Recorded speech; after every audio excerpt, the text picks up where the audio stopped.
என்னதான் சார் நடக்குது? எனக்கு ஒண்ணும் புரியவே இல்ல. என்னதான் நடக்குது? இவ்ளோ தூரத்துக்கு நீங்க வந்துட்டு ஒரு மாதிரி கழுவி கழுவி ஊத்திட்டு இருக்கீங்கன்னு தான் சொல்ல முடியும். என்ன நடக்குது? என்னம்மா நடக்குது? என்ன நடக்குது? நான் தான் கேட்குறேன். என்னதான்டா நடக்குது? செத்து போன ஊடகம் இருக்குது, செத்து போன பழி கொடுத்தவன் ஊடகம் இருக்குது. 16 நாள் இவரு சொன்னாரு ஆதவர்ஜினா 16 நாள் காரியத்துக்கு முடிஞ்ச பிறகு நான் முடிவு எடுப்போம்னு. இந்த தலை இப்ப துக்கத்துல இருந்தோம்னு சொன்னார் சார். ரொம்ப மீளா துக்கத்துல இருந்தோம். எல்லாரும் துக்கம் அனுசரிச்சுட்டு இருந்தோம் அப்படின்னு சொல்லி சொன்னாங்க. அதாம்மா ஆ. 16 நாள் கறி விருந்துக்காவது நீங்க போயிருக்கணும்ல, அதான காரியம். அதுக்காவது போயிருக்கணும்ல. என்ன உங்களுக்கு உயிர், மனித உயிர் என்ன கிள்ளிக்கிறையா தெரியுதாம்மா? ஒரு என்கவுண்டர் போட்டாலே மூச்சு பிடிக்க பேசுவேன், நெஞ்சு வெடிக்க பேசுவேன். என்கவுண்டர்னா அவன் அக்யூஸ் தான், அவன் மேலே கேஸ் இருக்கான, நெஞ்சு வெடிக்க பேசுவேன். எப்படி நீ என்கவுண்டர் பண்ண போச்சு?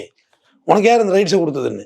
41 பேர் செத்துருக்குறாங்க. அதை கொஞ்சம் கூட கேர் பண்ணாமல் அந்த குடும்பத்தை கொண்டு போய், சரி இந்த கேள்வி பதில் சொல்லுங்க. சுப்ரீம் கோர்ட்டில் நாங்கள் கேஸ் போடலன்னு சொல்லி 2 பேர் சொன்னாங்களே, அவங்க 2 பேரும் எங்கே? ஏன் அவங்கள பற்றி பேட்டி எடுக்கலை? எங்கே போனாங்க அவங்க?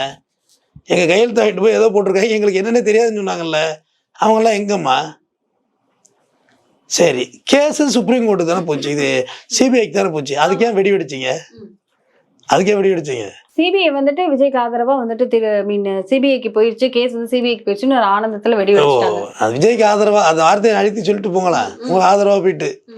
அது என்னைக்காவது இந்த உலகத்திலேயே எப்படி சொல்ல அவங்களுக்குன்னா, அப்பா அம்மா 2 பேரும் ஆக்சிடென்ட்ல இருக்காங்க, 2 பேரும் பொழைச்சிக்கிட்டாங்கன்னா வெடி வெடிக்கலாம். 2 பேரும் செத்துட்டாங்கன்னு முதல்ல நியூஸ் வந்துச்சு. 2 பேரும் சாவல, ஒருத்த மட்டும் பொழைச்சிருக்காங்கன்னு கேட்டால் வெடி வெடிச்சிங்கன்னா எப்படிப்பட்ட ஆளுவோ நீங்கள்? அந்த மாதிரி தான் இதெல்லாம். புரிஞ்சுதானே ஏதாவது சொன்னது? புரியுது சார். அந்த மாதிரி டிக்கெட்டு தான் இதெல்லாம். சிபிஐங்கிறது உங்களுக்கு நிரபராதின்னுலாம் விடுதலை பண்ணல, இன்னொரு விசாரணை புலனாய்வு பிரிவுக்கு போய் இன்னொரு ஏஜென்சிக்கு போயிருக்கு, அவ்வளவுதான். அவங்க எப்படி எடுத்துக்கிட்டாங்கன்னா, யாரு தப்பு பண்ணாங்களோ அந்த தப்பெல்லாம் வெளியே வரும், நாங்க இந்த தப்பு பண்ணல, நாங்க இந்த விஷயத்துக்கு காரணம் இல்லை, இந்த விஷயத்துக்கு காரணம் வந்துட்டு வேறவங்க தான் அப்படிங்கிற கோணத்துல அவங்க இந்த வேலை. அப்ப இந்த 41 பேர் செத்தது யாரு காரணம்?